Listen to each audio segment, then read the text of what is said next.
Lee Mi-jin adalah seorang gadis berusia 28 tahun yang selalu gagal dalam usahanya mendapatkan pekerjaan. Tahun ini adalah tahun ke-7 dia mengikuti tes ujian pegawai negeri, namun dia kembali gagal. Karena merasa bersalah telah mengecewakan kedua orang tuanya, Lee Mi-jin pun mencari jalan pintas dengan berusaha menggunakan jalur orang dalam agar dia bisa diterima menjadi ASN. Sayangnya orang yang ditemuinya adalah seorang penipu. Di tempat dia menemui penipu itu, seorang jaksa bernama Ge Jiang. Secara tak sengaja mendengarkan percakapan mereka dan dia yang sudah terbiasa menangani kasus penipuan akhirnya paham kalau Lee Mi-jin sedang tertipu. Karena itu, Ge Jiang berusaha menangkap tangan penipu tersebut.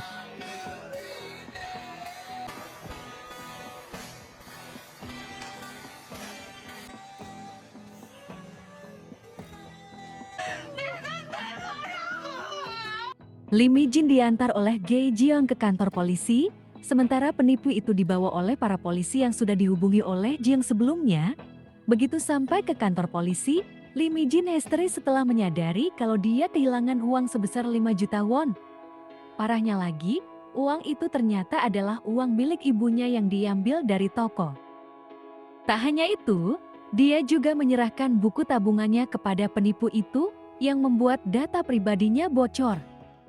Sementara Ge Jiang yang kembali ke rumahnya dan mencari dokumen miliknya, akhirnya menyadari kalau dokumennya tertukar dengan Jaffe milik Lee Mi-jin.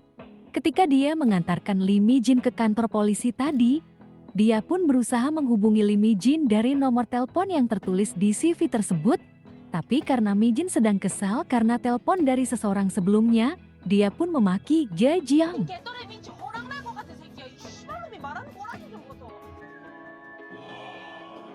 Saat sedang beristirahat, Jiang tiba-tiba teringat sebuah kasus di kota Seohan, di mana banyak wanita yang tiba-tiba hilang dan para saksi dari hilangnya wanita-wanita itu sudah tewas semua.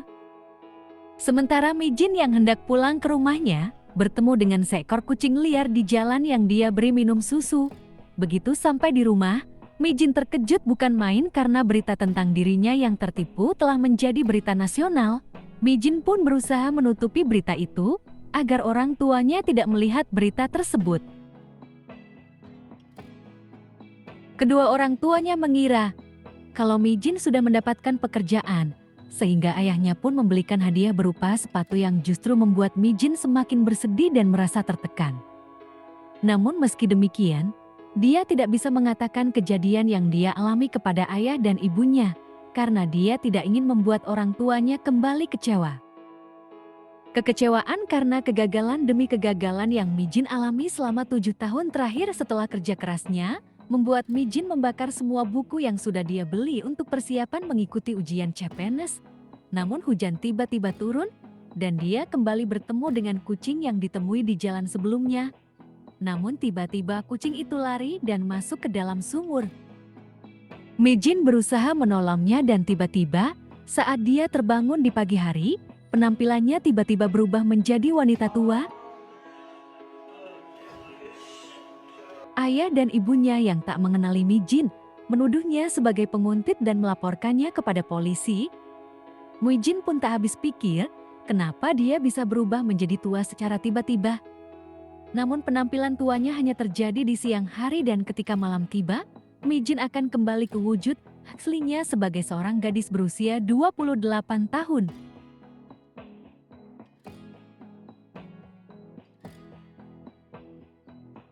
Karena itu, dia sengaja menghindari bertemu dengan orang tuanya di siang hari dan hanya keluar di malam hari. Mi-jin teringat kalau sebelum dia berubah menjadi tua, dia bertemu dengan seekor kucing yang dia tolong dan dia bawa ke klinik hewan. Tapi begitu dia mendatangi klinik tersebut, perawat di sana mengatakan kalau kucing itu menghilang setelah selesai dilakukan perawatan. Ternyata, kucing ini ada hubungannya dengan seorang wanita bernama Lim Sun, yang juga merupakan korban dari beberapa wanita yang menghilang tiba-tiba 20 tahun yang lalu. Sementara di pengadilan, seseorang bernama Kwon sedang diadili, dan banyak orang berdemo menuntut agar Kwon diputus tak bersalah, meski Kwon menyangkal melakukan kejahatan dan berpura-pura mengalami gangguan kejiwaan. Namun Jae Jiang berhasil menemukan sebuah bukti yang membuatnya meminta agar pengadilan menghukum Kwon dengan hukuman berat. Karena kejadian ini, Jiang pun mendapat lemparan telur dari para pendemo.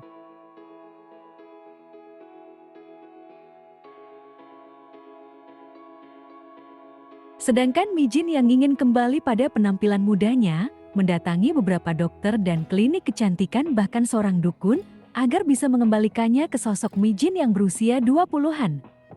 Namun semuanya sia-sia. Bahkan dukun yang dia temui, mengusirnya karena dia tiba-tiba berubah menjadi muda. Di saat Mi Jin sangat putus asa dengan nasib yang dia alami, tiba-tiba dia melihat sebuah spanduk lowongan magang bagi mereka yang telah senior atau korban PHK.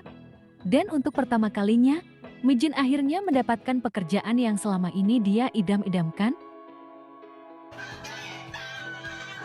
Di saat bersamaan, Jiang mengajukan pindah tugas ke distrik Seohan, kota di mana 20 tahun lalu banyak wanita tiba-tiba menghilang.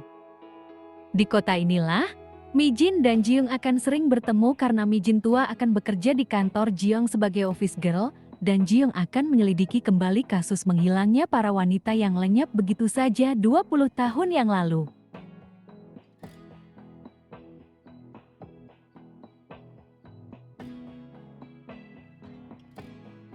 Di masa lalu, Mi Jin mempunyai seorang bibi bernama Lim Sun yang tiba-tiba menghilang tanpa kabar. Meskipun ibu Mi Jin telah melaporkan kejadian tersebut kepada polisi, namun sampai sekarang belum ada kabar berita tentang Lim Sun. Lim Sun memiliki seekor kucing yang sangat dia sayangi. Kucing itulah yang ditemui oleh Mi Jin sebelum dia berubah menjadi tua. Mi Jin pun merubah identitasnya menjadi Lim Sun ketika siang hari tatkala wajahnya menjadi tua. Dia harus pergi bekerja di pagi buta sebelum matahari terbit dan kembali setelah matahari terbenam agar orang tuanya tidak memergokinya berubah menjadi tua. Bersama pekerja senior lainnya, Mi Jin mendapat pengarahan untuk pekerjaan yang akan mereka lakukan. Siapa sangka, Mi Jin mendapat tugas untuk membersihkan seluruh ruangan di kantor kejaksaan itu, dan ketika dia membersihkan ruang kerja seorang jaksa yang baru pindah ke sana, ternyata ruangan itu adalah milik jaksa Ge Jiang. Mi Jin tidak menyangka kalau orang yang pernah membantunya adalah seorang jaksa. Di tengah keterkejutannya, Mi Jin berusaha bersikap profesional, sementara Ge Jiang yang tidak mengenalinya, berusaha bersikap sopan karena menghadapi seseorang yang lebih senior darinya.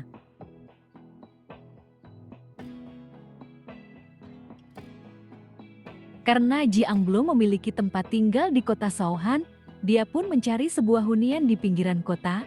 Lalu bertemulah dia dengan seorang pemilik apartemen studio yang menyewakan apartemen miliknya. Bapak ini merupakan ayah Gayong, yang tak lain adalah sahabat Mi Jin. Bapak ini merasa beruntung karena apartemen tersebut telah beberapa tahun kosong, dan sepertinya tersimpan sebuah misteri di sana, di mana apartemen itu terkenal dengan sebutan rumah hantu. Mi Jin sendiri sedang mendatangi Gayong dan memintanya untuk memasang iklan tentang hilangnya seekor kucing di kanal YouTube milik Gayong, yang merupakan seorang kreator konten kecantikan dengan followers ratusan ribu orang.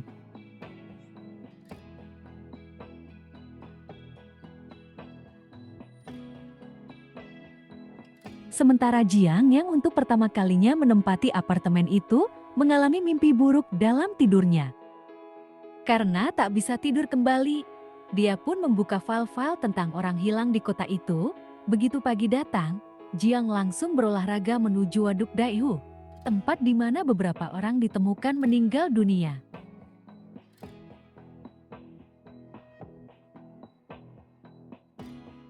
Di sisi lain, Kwon yang ingin memulihkan namanya, memutuskan untuk menjadi pegawai pelayanan publik di kantor kejaksaan distrik Seohan.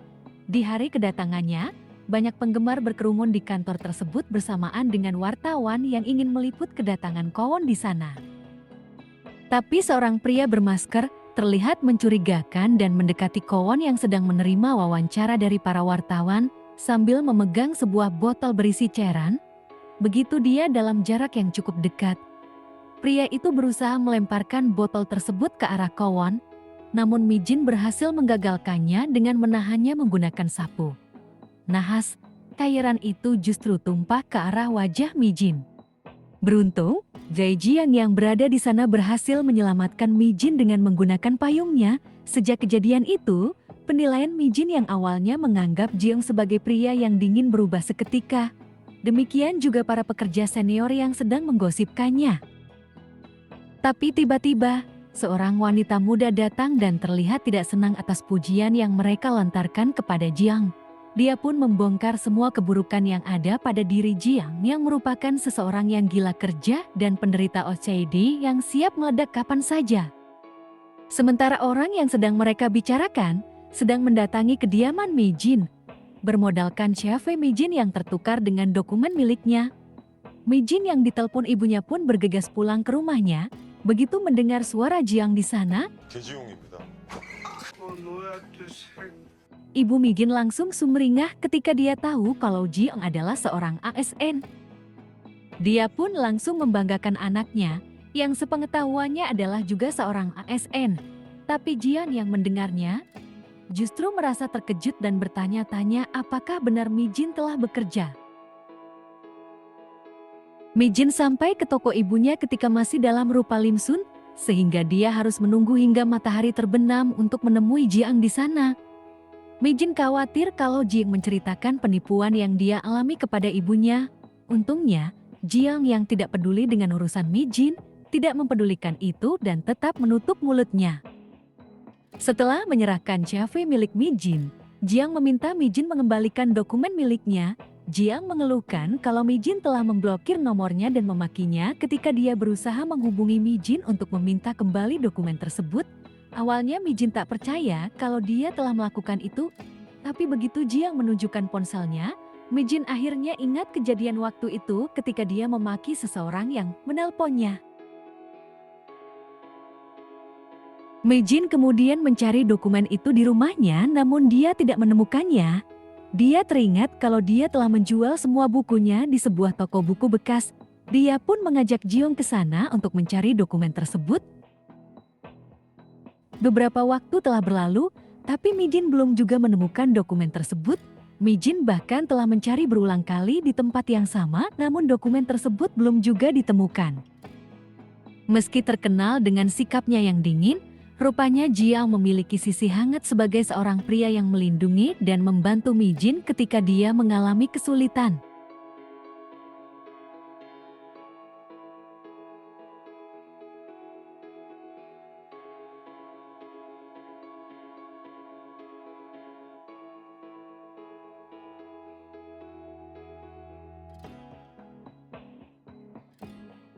Sementara di Waduk Daeho, terlihat seseorang sedang berusaha membunuh seorang wanita dengan menggunakan kapak. Wanita itu berusaha melarikan diri, tapi orang itu terus mengejarnya.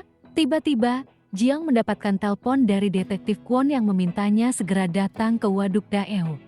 Sehingga Jiang pun langsung menuju ke waduk itu, meninggalkan Mi Jin di sana tanpa berpamitan. Bersamaan dengan itu, Mi Jin menemukan dokumen milik Jiang. Karena dia tidak melihat kepergian Jiang, Mi Jin pun berusaha menghubunginya. Namun panggilannya tidak dijawab, dia pun mengirimkan pesan pada Jiang dan langsung meninggalkan tempat itu untuk pulang ke rumahnya. Sementara Jiang yang telah sampai di Waduk Daeho, diberitahu detektif Kwon kalau mereka menemukan potongan tubuh manusia di waduk tersebut. Dan ketika Jiang memeriksa lokasi kejadian, dia menemukan darah yang masih basah di sana yang membuatnya yakin kalau pembunuhan baru saja terjadi dan pelakunya mungkin masih ada di sana. Saat berusaha memeriksa lokasi sekitar, dia melihat sekelebat orang dan dia pun berusaha mengejarnya, namun dia kehilangan jejak orang tersebut.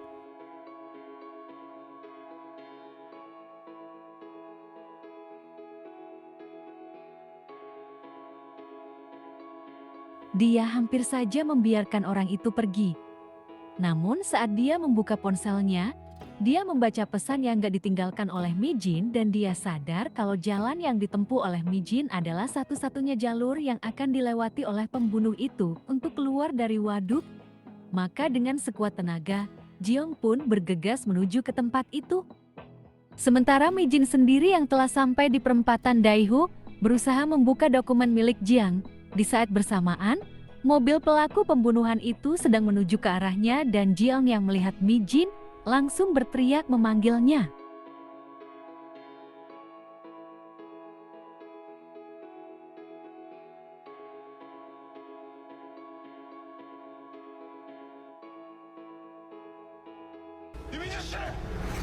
Saat mobil itu mendekat ke arah Mi Jin sedang membuka file milik Jiang yang berisi tentang kasus pembunuhan di kota Shaohan.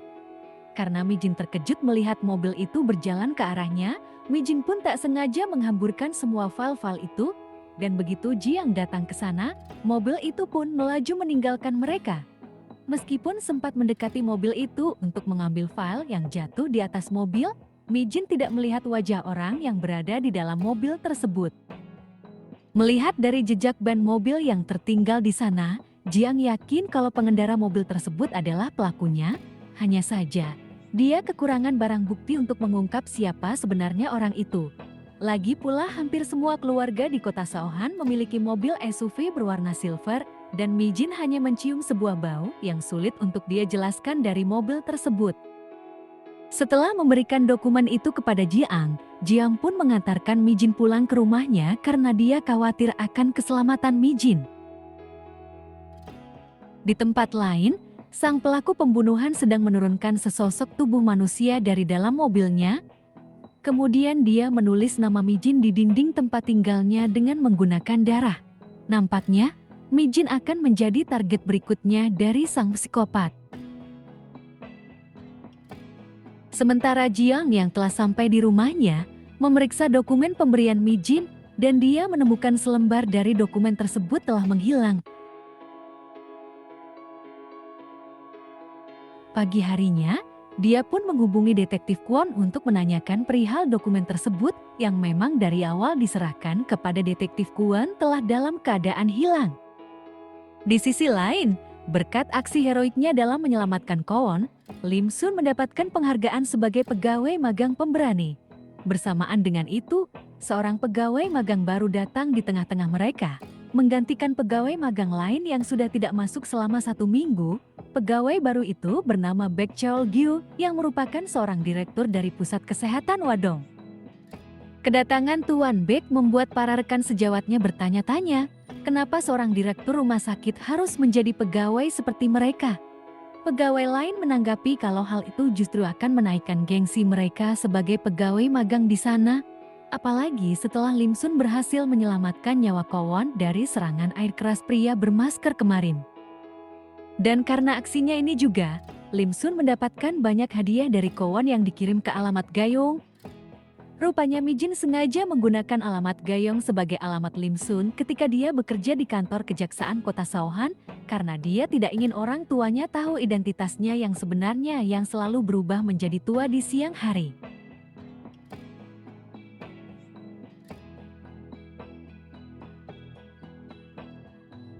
Mi Jin pun datang ke tempat Gayong dalam wujudnya sebagai Lim Sun yang membuat Gayong yang melihatnya langsung mengusirnya karena tidak mengenali Mi Jin.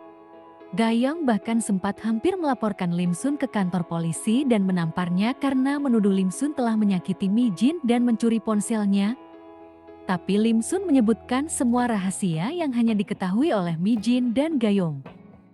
Dan begitu matahari terbenam, Gayong akhirnya menyaksikan sendiri saat Lim Sun berubah wujud menjadi Mi Jin, yang membuat Gayong akhirnya percaya kalau Lim Sun adalah Mi Jin, meskipun sebenarnya dia masih merasa nyeri menyaksikan hal tersebut. Gayong tak habis pikir bagaimana sahabatnya Mi Jin bisa berubah menjadi wanita tua seperti sekarang ini. Karena itu, Gayong berjanji akan membantu Mi Jin mencari kucing itu agar Mi Jin bisa kembali ke wujud aslinya seutuhnya. Pagi harinya di kantor kejaksaan Shaohan, Mi Jin yang tidak mau menerima semua hadiah dari Kwon, memintanya untuk bertemu karena dia ingin mengembalikan semua hadiah yang diberikan oleh Kwon, termasuk mobil. Rupanya Kwon membelikan mobil itu karena mengetahui kalau selama ini Lim Sun selalu pergi ke kantor dengan menggunakan sepeda. Dia khawatir sesuatu yang buruk terjadi pada Lim Sun dan akan membuatnya cedera. Tapi bagi Lim Sun, segelas kopi yang dibelikan setiap pagi pun sudah cukup sebagai tanda terima kasih dari Kwon untuknya.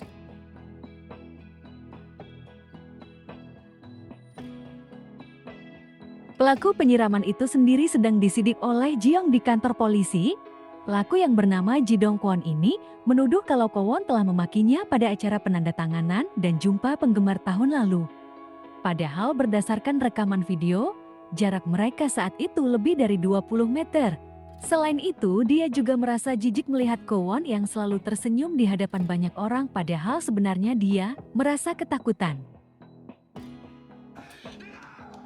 Benar saja, di kantor kejaksaan, Kwon terlihat mengalami serangan panik saat seorang pria bermasker berjalan ke arahnya, padahal pria itu hanya seseorang yang akan menyerahkan dokumen kepada seorang petugas di sana. Mi-jin yang melihat Kwon panik, memberinya permen supaya Kwon lebih tenang sembari menasehati kalau mengkonsumsi vitamin terlalu banyak pun tak bagus bagi kesehatan. Ketika melihat Kwon meminum sebuah obat yang dikira adalah obat penenang oleh Mi-jin, dia juga segera menghampiri Jiang dengan genit. Begitu Jiang datang ke kantor sembari memberi permen kesukaannya kepada Jiang.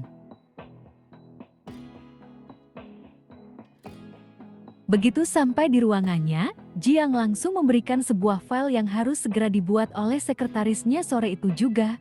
Tapi sekretaris itu menolak dengan alasan bahwa jam kerjanya hampir selesai sehingga dia pun menunda pekerjaan itu untuk dilakukan esok harinya. Jiang tidak terima dengan kelakuan sekretarisnya dan menuduh kalau sekretaris itu hanya bekerja 4 jam sehari padahal seharusnya dia bekerja 8 jam dalam sehari. Karena itu dia minta sekretarisnya untuk bekerja sesuai dengan ketentuan yang berlaku. Tapi sekretaris itu membantah dengan mengatakan kalau meskipun dia bekerja lembur maka gajinya juga akan tetap sama. Mendengar itu, Jiang bilang kalau sekretaris itu adalah tipe orang yang tidak peduli, tidak bertanggung jawab dan tidak berakal sehat serta berwatak masa bodoh. Tak terima dengan perlakuan atasannya, sekretaris itu pun kemudian mengundurkan diri. Padahal di kantor itu, mereka sedang kekurangan staf. Pak Kepala yang mengetahui hal itu pun murka pada Jiang dan menuduhnya mencari perhatian karena rasa dendamnya kepada Kwon. Tapi Jiang menolak anggapan tersebut dan menganggap ketua kejaksaan menyetujui pengunduran diri sang sekretaris. Kepala kejaksaan kemudian mendapat ide cemerlang, begitu dia melihat foto para pegawai magang yang ada di mejanya. Dia ingat, beberapa pegawai itu meminta kepadanya agar memberi hadiah kepada Lim Sun ketika Lim Sun berhasil menyelamatkan Kwon, dan sebagai bentuk penghargaan beliau kepada Lim Sun, beliau kemudian mengangkat Lim Sun menjadi sekretaris bagi Jiang menggantikan sekretarisnya yang telah mengundurkan diri. Sementara Jiang sendiri kembali mendatangi Waduk Daeo untuk memeriksa apakah ada perkembangan lebih lanjut mengenai kasus malam itu. Detektif Kwon mengatakan kalau korban mungkin saja masih dalam keadaan hidup ketika anggota tubuhnya dipotong oleh pelaku. Karena tubuh itu belum berubah warna dan juga belum kaku selayaknya mayat. Hal itu mengingatkan Jiang pada masa kecilnya ketika dia melihat ibunya ditemukan meninggal dunia. Dan mobil SUV berwarna silver yang dipakai oleh pelaku itu tidak pernah melewati jalur keluar kota, yang berarti pelakunya masih berada di kota Seohan. Saat hendak meninggalkan tempat itu, Jiang tiba-tiba melihat seorang pria memakai topi sedang memasuki sebuah mobil. Dia pun berusaha mengejar mobil pria tersebut tetapi dia kehilangan jejak. Meski begitu, dia berhasil melihat nomor polisi mobil tersebut. Melihat kalau pelaku kembali ke tempat kejadian perkara, Jiang akhirnya sadar bahwa sang pelaku mungkin sedang mencari sesuatu atau mengincar seseorang. Dia kemudian ingat bahwa malam itu, Mi-jin adalah orang yang melihat mobil dari pelaku tersebut. Jiang menyadari kalau nyawa Mi-jin sekarang dalam bahaya. Karena itulah, dia langsung mendatangi Mi-jin ke rumahnya karena nomor teleponnya masih diblokir. Dia pun mengajak Mi-jin ke suatu tempat untuk membicarakan sesuatu. Di saat bersamaan, orang tua Mi-jin melihat keduanya dan mereka nampak senang melihat kedekatan Mi-jin dan Jiang. Karena itulah ibu Mi-jin menyuruh keduanya untuk berbicara di rumah saja, alih-alih pergi keluar untuk berbincang-bincang. Jiang bertanya kepada Mi-jin mengenai beberapa gambar mobil SUV berwarna silver yang sebelumnya diberikan oleh detektif Kwon kepadanya, tapi karena malam itu cukup gelap, Mi-jin pun tidak bisa menganalisa mobil mana yang digunakan oleh pelaku malam itu. Dia hanya mencium aroma tertentu dari dalam mobil tersebut, tapi dia belum tahu aroma apa itu. Setelah mengantarkan Jiang pulang, Ibu Mijin merasa senang karena anaknya berhasil menaklukkan hati seseorang jaksa. Pagi harinya di kantor kejaksaan, Baek Cheol-gyu nampak waspada ketika Seo Malta yang juga pegawai magang di sana memperkenalkan diri dan teman-temannya bilang kalau dia adalah seorang mantan detektif. Baek Cheol-gyu terlihat menyembunyikan topi dan sarung tangan di belakang badannya. Mungkinkah Baek Cheol-gyu adalah pelaku pembunuhan di Waduk Daeho malam itu?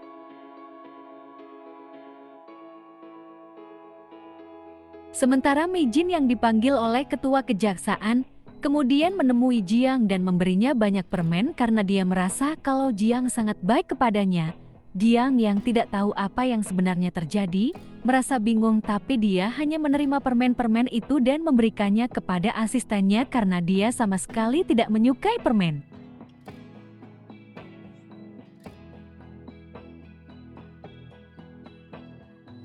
Keesokan harinya, Jiang sangat terkejut begitu mengetahui kalau Lim Sun sudah diangkat menjadi sekretarisnya. Jiang menemui kepala kejaksaan dan memintanya untuk membatalkan keputusan itu karena dia tidak mau mempunyai seorang sekretaris yang sudah tua. Tapi kepala kejaksaan mengabaikannya dan menyuruhnya untuk membuka praktek sendiri jika dia ingin memilih pegawai.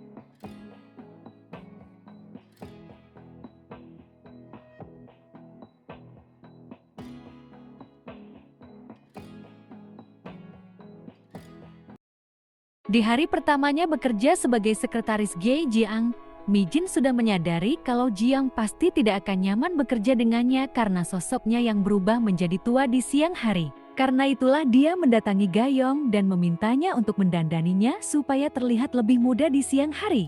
Tapi apalah daya, Jiang tetap tidak menyukainya meskipun dia sudah merubah penampilannya.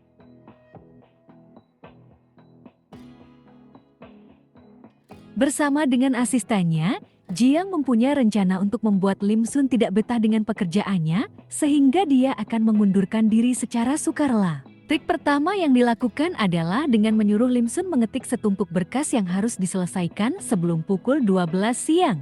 Jiang yakin kalau Lim Sun tidak akan mampu melakukannya. Tetapi dia salah karena Mijin pernah bekerja paruh waktu sebagai pendengung dengan kemampuan mengetik 1000 kata dalam semenit. Sehingga dia pun mampu menyelesaikan tugas itu tepat pukul 12 siang. 봤어요? 12시까지 하라고 하셨. Belum puas dengan langkah itu, Jiang menyuruh Lim Sun menyusun laporan keuangan tahunan dengan menggunakan program Excel. Jiang yakin Lim Sun pasti akan kesulitan menggunakan aplikasi Excel untuk menyusun data tersebut. Tetapi Jiang kembali dibuat terpana karena bukan hanya laporan keuangan, Lim Sun justru membuatkan sebuah program agar Jiang lebih mudah dalam mengelola laporannya. Asistennya bahkan memuji kalau pekerjaan Lim Sun lebih baik dibandingkan dengan sekretaris Jiang sebelumnya.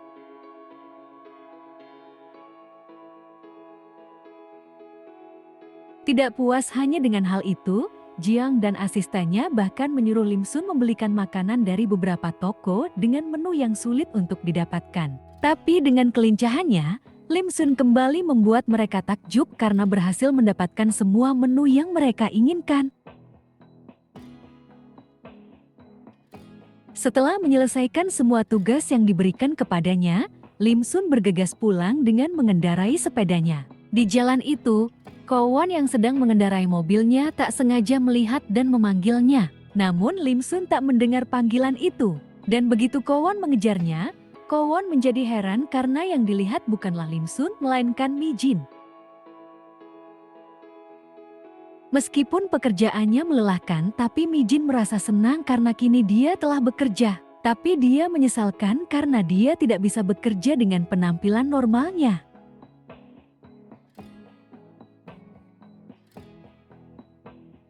Pagi harinya, Lim Sun kembali dibuat terkejut ketika Jiang menyuruhnya mengantarkan surat panggilan ke Gunung Obongsan, di mana tempat ini adalah gunung yang sangat tinggi dan jauh dari kota Sohan. Tapi Jiang memberinya waktu hanya sampai siang hari sehingga mau tidak mau Mijin pun harus melakukannya. Untungnya meskipun dia tidak pernah mendaki gunung, dia pernah punya pengalaman membersihkan aren panjat dinding, dan dia pun berhasil mengantarkan surat panggilan itu kepada orang yang dituju tepat sebelum waktu makan siang. Jiang pun menjadi sangat terkejut karena dia sudah yakin kalau Lim Sun pasti tidak akan mampu melakukan tugasnya kali ini karena usianya yang sudah tua. Di hari berikutnya, Jiang yang mengkhawatirkan keselamatan Mi Jin setelah melihat pelaku pembunuhan itu kembali ke tempat kejadian perkara, mencoba menghubungi Mi Jin ketika dia baru sampai di kantor kejaksaan. Di sana dia bertemu dengan seorang wanita yang sudah menyukainya sejak mereka kuliah bersama. Tapi dia berusaha menghindari bertemu dengan wanita tersebut. Sang wanita memintanya untuk tidak mencampuri kasus orang hilang yang saat ini sedang ditanganinya, karena itu adalah kasus besar pertama yang dia dapatkan di kota Sohan. Tapi Jiang nampak acuh terhadap permintaan wanita itu, sehingga Lim Sun yang mendengarkan perbincangan mereka tertawa mendengarnya.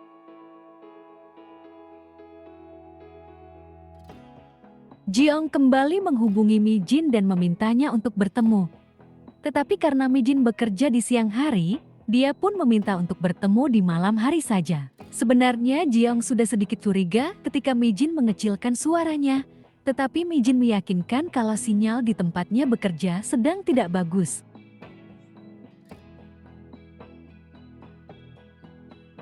Di sisi lain, Jiang akhirnya mendapatkan fakta baru tentang pelaku penyiraman air keras terhadap Kowon, di mana orang itu juga ternyata mengkonsumsi narkoba, mencuri mobil di tengah kekacauan dan menabrak mobil polisi. Tapi mereka heran karena setiap kali melakukan aksinya, Ji Dong-won selalu meninggalkan bukti. Ketika Mi Jin masih kebingungan karena janji yang dibuat dengan Jiang malam nanti, dia kembali dibuat terkejut ketika Jiang menyuruhnya untuk mencari informasi mobil SUV dengan nomor polisi 6438 yang dikendarai oleh orang yang dikejarnya di dekat Waduk Daeho sebelumnya, padahal saat itu sudah lebih dari pukul 5 sore. Karena itu dia mengirim pesan kepada Jiang kalau dia akan terlambat.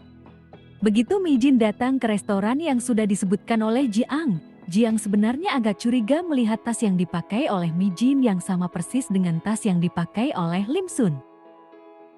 Rupanya kedatangan Jiang ke sana adalah untuk memberi beberapa alat keselamatan diri kepada Mi Jin karena dia sekarang adalah seorang saksi kasus pembunuhan. Tak hanya itu, Jiang juga memasang pelacak GPS di ponsel Mi Jin dan menjadikan nomornya menjadi nomor panggilan cepat di ponsel Mi Jin. Jiang berpesan agar Mi Jin segera menghubunginya jika dia dalam bahaya.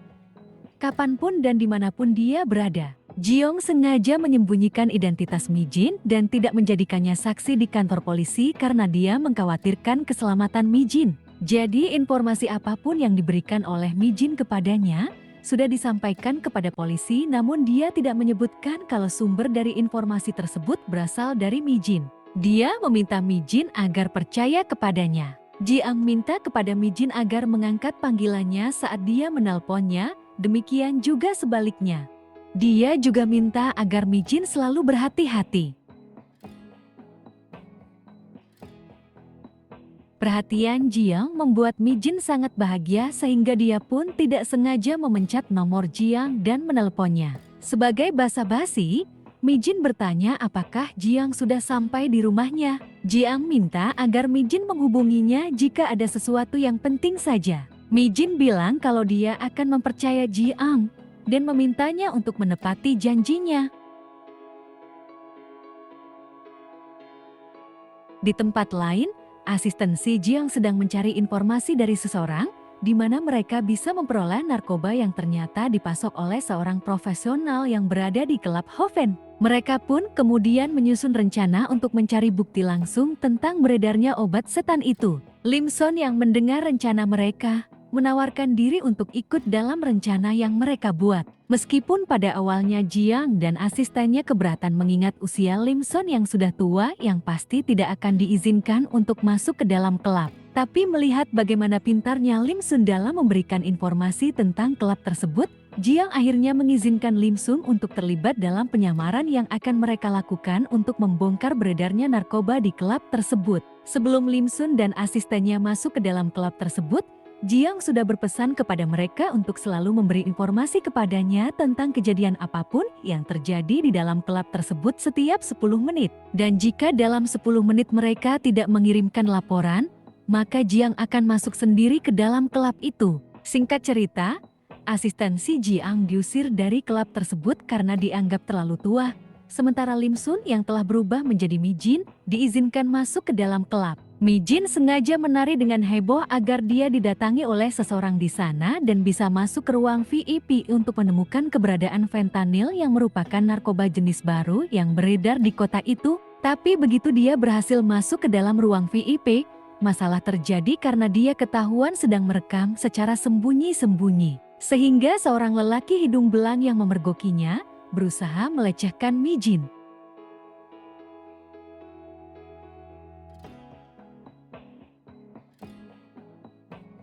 Di sisi lain, Jiang akhirnya memutuskan masuk ke dalam klub tersebut setelah lebih dari 10 menit tidak bisa menghubungi Lim Sun yang berada di dalam klub. Jiang yang sudah tahu kalau Lim Sun sudah berhasil masuk ke dalam ruangan VIP, segera menuju mencari keberadaannya di tempat itu. Dan betapa terkejutnya dia ketika melihat Mi Jin sedang dalam bahaya.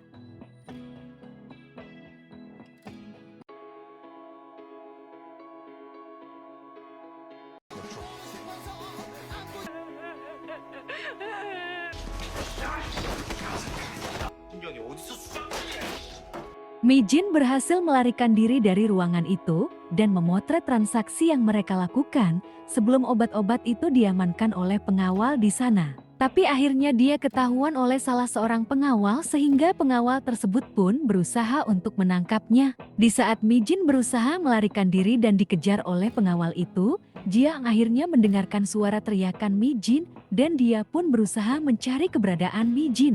Sampailah dia di sebuah ruangan di mana Mi Jin tidak bisa melarikan diri lagi dari sana. Jiang yang melihat Mi Jin di sana menjadi sangat terkejut. Dia pun berusaha menghubungi Lim Sun, tapi Lim Sun mengirimnya pesan kalau dadanya tiba-tiba terasa nyeri sehingga dia harus pulang. Sementara pengawal itu akhirnya pergi meninggalkan ruangan tersebut. Dia pun mengajak Mi Jin meninggalkan tempat itu.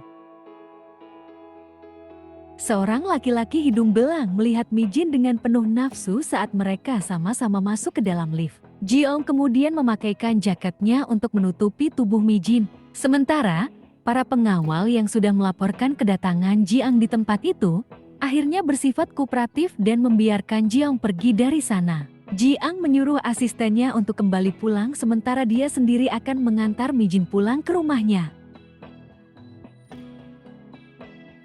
수고하셨고 발에다 주고 들어가. Jiang marah karena Mi Jin tidak menggunakan alat bela diri yang sudah diberikan kepadanya padahal dia sedang menghadapi para penjahat. Kemarahan Jiang membuat Mi Jin bertanya-tanya kenapa Jiang marah soal itu padahal dia bukan siapa-siapa bagi Jiang. Lalu Mi Jin yang penasaran akhirnya memeriksa dengan nama apa nomor teleponnya disimpan dalam kontak Jiang. Mi Jin pun menggerutu ketika Jiang menyimpan namanya dengan nama dokumen di ponselnya. Tiba-tiba mobil Jiang masuk ke dalam lumpur ketika dia menghindari seekor binatang yang menyeberang sembarangan. Jiang berusaha mengeluarkan mobilnya dari kubangan lumpur tetapi dia gagal. Dan saat dia berusaha mendorong mobilnya ketika Mi Jin mengemudikan mobil tersebut agar bisa keluar dari lumpur, inilah yang terjadi pada wajah Jiang.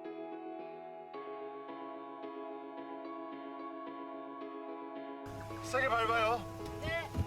Mi Jin akhirnya menelpon ayah dan ibunya untuk menjemput mereka di tempat itu. Setelah Jiang membersihkan dirinya, dia memakai pakaian yang disediakan oleh orang tua Mi Jin. Tapi rupanya dia salah mengambil pakaian dan dia justru memakai baju milik ibu Mi Jin. Mi Jin hanya bisa tertawa melihat penampilan Jiang di hadapannya dengan celana dan baju milik ibunya. Dia berterima kasih karena Jiang bersedia berbohong kepada orang tuanya tentang kejadian malam ini di mana dia mengatakan kalau dia bermain-main di pusat permainan hingga larut malam. 님 진짜 바지 너무 잘 어울리세요. 안녕하세요. Pagi harinya di kantor kejaksaan Seohan, Lim Sun kembali masuk bekerja dan berpura-pura kalau dadanya masih terasa nyeri dan dia menyerahkan beberapa foto yang berhasil diambil ketika berada di klub Hoven. Hanya saja foto-foto itu kurang jelas sehingga Jiong kesulitan untuk menganalisa siapa pelaku yang mengedarkan obat-obatan tersebut. Jiong dengan sedikit emosi bertanya bagaimana Lim Sun bisa masuk ke dalam ruang VIP Club tersebut. Asistennya kemudian menariknya keluar dari ruangan itu dan memintanya untuk berhenti menekannya sebagaimana yang telah mereka lakukan sebelumnya terhadap Lim Sun. Saat mereka berbincang, Baek Chol Gyu terlihat menguping pembicaraan mereka. Jiang menjadi curiga bagaimana mungkin ruangan itu juga ikut dibersihkan oleh pegawai magang senior. Saat melihat ke arah tempat mobil terparkir, Jiong akhirnya menyadari kalau dia bisa memperoleh sebuah informasi dari kamera dashboard mobil yang terparkir di sana. Karena itu dia memeriksa kembali kejadian ketika Ji Dong Kwon berusaha menyiram Kwon dengan air keras. Setelah mengamati beberapa hal, Jiang akhirnya menyimpulkan kalau Kwon bukanlah target sebenarnya dari air keras tersebut melainkan orang lain. Tetapi dia masih kesulitan menemukan fakta tentang siapa sebenarnya yang ditarget oleh Ji Dong Kwon. Bahkan ketika dia mendatangi Ji Dong Kwon di penjara, Ji Dong Kwon juga tidak mau mengatakan yang sebenarnya. Tapi Jiang yakin kalau seseorang pasti telah menghasut Ji Dong Kwon untuk melakukan itu demi untuk mendapatkan narkoba. Jiang menyuruh sipir penjara untuk mengawasi panggilan yang dilakukan oleh Ji Dong Kwon dan melaporkan kepadanya jika perilaku Ji Dong Kwon tiba-tiba berubah. Tak lama kemudian, Ji Dong Kwon terlihat menelpon seseorang dan dia mengancam kalau dia tidak akan jatuh sendiri dalam masalah ini karena orang itulah yang menyuruhnya melakukan pembunuhan. Tak lama kemudian, dari tempat lain terlihat seorang pria sedang mengirim pesan kepada Ji Dong Kwon agar menyelesaikan masalahnya sendiri. Dan seorang sipir penjara terlihat menaruh sesuatu di bawah meja. Tak lama kemudian, beberapa narapidana memanggil sipir penjara karena mereka telah mendapati Ji Dong Kwon sedang mengalami muntah-muntah. Dia pun segera dibawa ke klinik untuk mendapatkan perawatan. Tapi tak lama kemudian, Ji Dong Kwon dinyatakan meninggal dunia setelah mendapatkan suntikan dari dokter. Sementara di tempat tinggalnya, Jiang kembali mengalami mimpi buruk dan hal itu mengingatkannya kembali pada masa kecilnya ketika dia bersama dengan seorang wanita yang dipanggilnya ibu.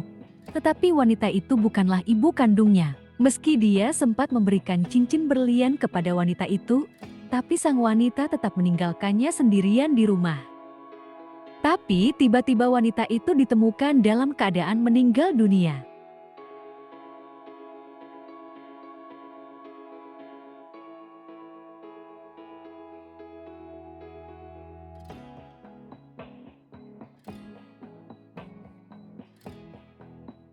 Hal ini membuat Jiang tidak bisa kembali tidur sehingga dia pun pergi ke kantor kejaksaan kota Seohan ketika masih sangat pagi. Tak lama kemudian, asistennya yang baru datang mendapatkan telepon yang mengabarkan kalau Ji Dong Kwon telah meninggal dunia.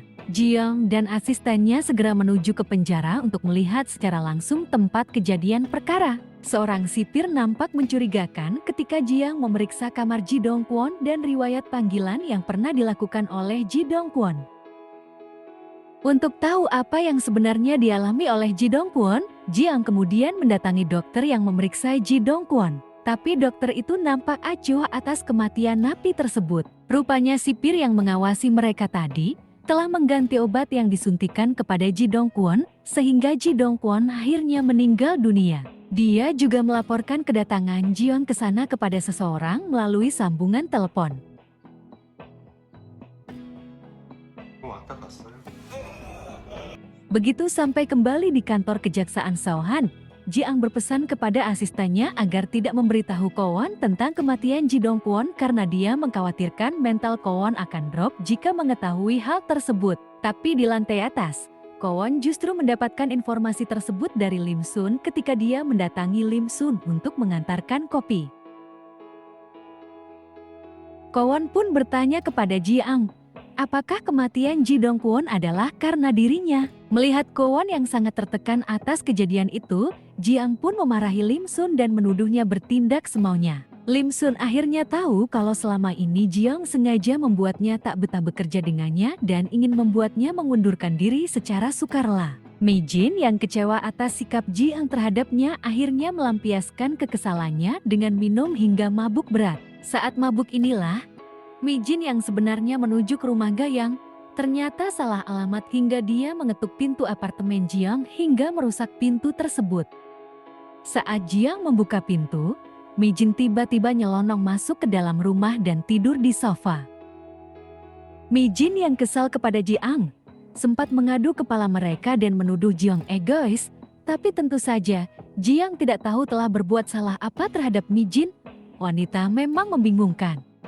Karena Mi-jin tertidur di sana semalaman, akhirnya dia harus buru-buru keluar dari tempat tersebut karena matahari hampir terbit. Jiang sebenarnya sempat melarangnya karena pintu rumahnya rusak dan tidak ada jalan keluar lain. Tapi Mi-jin yang tidak ingin ketahuan kalau dia adalah Lim Sun akhirnya memutuskan untuk lewat jendela sehingga dia pun menendang wajah Jiang yang berusaha menahannya hingga wajahnya menjadi lebam.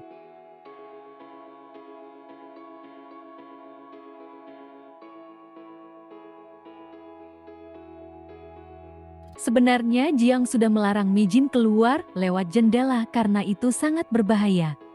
Dia bahkan sempat menelpon 911 untuk melakukan evakuasi terhadap Mi-jin. Tapi Mi-jin justru menendang wajahnya dan terus memanjat ke atas menuju kamar Gayung.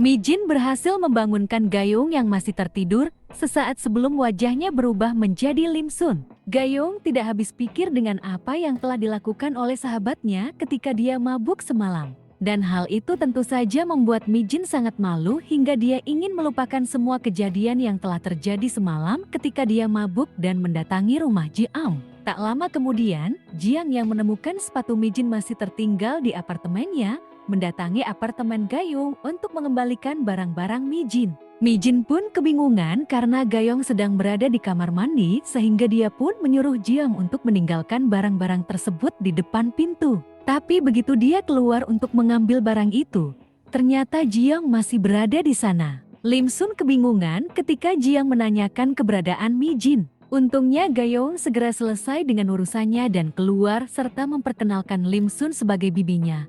Selain itu, dia juga bilang kalau Mi-jin sedang berada di kamar mandi. Meski merasa janggal dengan cerita Gayung dan Lim Sun, tapi Jiang akhirnya pergi dari tempat itu. Dan sebelum pergi, dia menyerahkan beberapa obat untuk Mi-jin.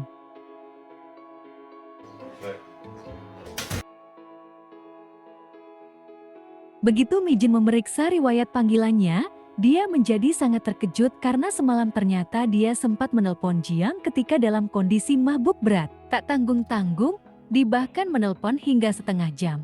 Tapi dia sama sekali tidak ingat apa yang dibicarakan dengan Jiang. Sementara di kantor Kejaksaan Seohan, Kowon kembali mengalami serangan panik ketika seseorang dengan memakai masker datang ke kantor itu sembari marah-marah karena kejaksaan telah memblokir rekeningnya. Dia pun mencari obat penenangnya di dalam mobil tetapi manajernya telah membuang obat-obatan itu atas perintahnya karena dia merasa bisa mengatasi serangan paniknya jika berada di dekat Lim Sun. Untungnya dia masih menemukan satu obat tertinggal di sana dan dia pun meminumnya untuk menenangkan diri. Sementara Lim Sun sendiri yang baru sampai di kantornya, dihentikan oleh Baek Cheol-gyu yang menanyakan keberadaan Ko Na-hyun yang merupakan pegawai magang senior yang posisinya sekarang digantikan oleh Baek Cheol-gyu. Baek Cheol-gyu merasa tidak enak karena dia khawatir kalau kehadirannya di sana dianggap mencuri pekerjaan orang lain yang lebih membutuhkan. Tapi Lim Sun hanya tahu kalau Ko Na-hyun beberapa hari tidak masuk sehingga dia akhirnya dipecat. Hasil otopsi penemuan potongan tubuh manusia di Waduk Daeho akhirnya keluar dan ternyata korban bukanlah wanita melainkan seorang pria.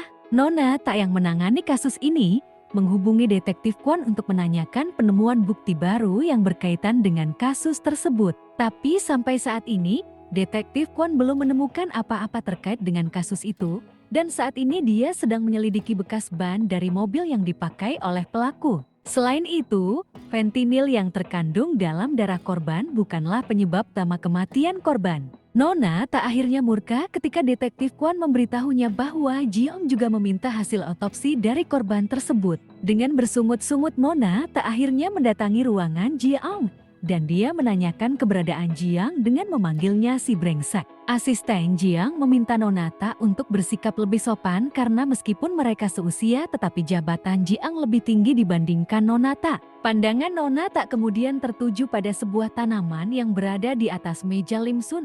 sebuah kaktus yang dia berikan ketika Jiang pindah ke kantor kejaksaan Sohan. Jiang yang baru tiba di sana, minta kepada Nonata untuk memanggil Lim Sun dengan panggilan yang lebih sopan, membuat Mi Jin yang mendengarnya menjadi tinggi hati. Apalagi ketika Jiang bilang kalau bunga itu sengaja diberikan kepadanya. Tapi tidak dengan Nonata yang langsung meninggalkan ruangan itu dengan penuh kemarahan. Sementara Mi Jin yang tidak enak hati kepada Jiang akhirnya mengembalikan kaktus itu, meskipun Jiang sempat menolaknya karena dia tidak pandai merawat tanaman.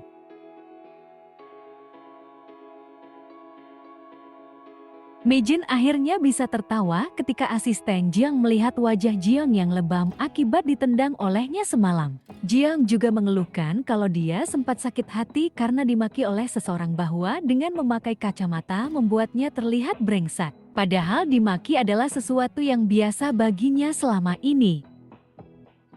Rupanya Mi Jin sudah mantap untuk mengundurkan diri sebagai sekretaris Jiang di kantor itu. Tak lama kemudian, Gayong menghubunginya dan memberitahu kalau seseorang telah menemukan kucing yang dia cari dan memintanya untuk bertemu saat itu juga. Tak ingin membuang waktu, Lim Sun pun segera menuju ke sana meskipun saat itu keadaan sedang hujan. Siapa sangka Jiang mengikutinya dan melindungi Lim Sun dari hujan dengan menggunakan payung dia taruh di meja Jiang. Awalnya Lim Sun mengira kalau Jiang akan memecatnya.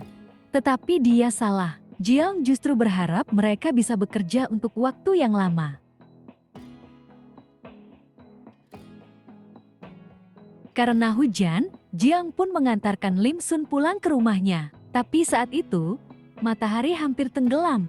Lim Sun yang tidak ingin Jiang melihat dia berubah menjadi Mi Jin, meminta Jiang untuk menurunkannya di tengah jalan. Meskipun heran dengan sikap Lim Sun, tapi Jiang tidak bisa berbuat apa-apa ketika Lim Sun langsung ngibrit meninggalkannya. Mi Jin yang telah berubah ke wajah aslinya segera mendatangi tempat di mana dia akan menemui orang yang menemukan kucing yang dia cari. Sayangnya kucing yang mereka bawa bukanlah kucing yang dia cari. Sementara para remaja itu terus meminta uang kepadanya. Saat para pemuda itu berusaha mengambil tas miliknya, Jiang datang ke sana dan menghentikan para remaja itu. Awalnya Jiang akan membiarkan para pemuda itu pergi begitu saja.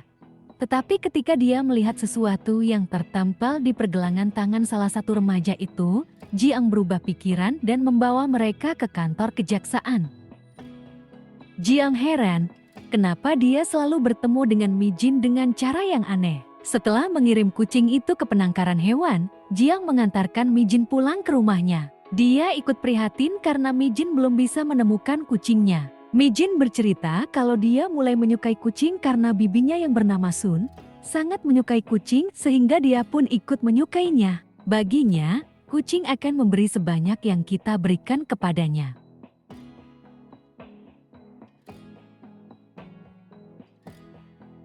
Pagi harinya di kantor Sohan, para pemuda semalam telah menjalani tes darah, namun hasilnya negatif. Meski begitu, para bocah ini bersedia memberitahu dari mana mereka mendapatkan obat tempel itu dengan istilah yang sulit dipahami oleh Jiang dan asistennya karena usia mereka. Lim Sun yang mendengarkan cerita mereka berhasil menjadi penterjemah sehingga Jiang akhirnya paham apa yang mereka katakan. Karena jasanya ini, Lim Sun diizinkan terlibat dalam penyelidikan tersebut dan dia ditugaskan mencari seorang kurir yang akan mengantar obat itu melalui sebuah game.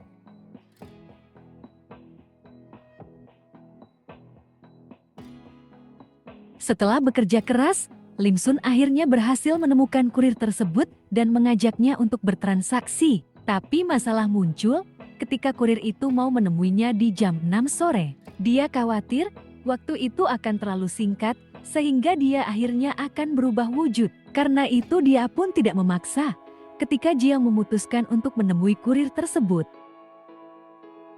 Di sebuah kafe, Jiang sudah bersiap menunggu kedatangan kurir tersebut. Ternyata dia adalah seorang wanita mata keranjang yang berusaha merayu Jiang. Lim Sun yang melihat keduanya di balik jendela menjadi cemburu ketika wanita itu memegang pipi Jiang. Apalagi ketika Jiang pergi ke toilet, wanita itu menuangkan sebuah obat ke dalam minuman Jiang. Mi Jin yang sekarang sudah kembali ke wujud aslinya, segera berlari masuk ke dalam kafe dan mencoba menghentikan Jiang yang akan meminum minuman tersebut. Tapi Jiang tidak paham dengan kode yang diberikan oleh Mi Jin. Sehingga Mi Jin pun melempar ayam goreng ke arah Jiang dan lari mendekatinya.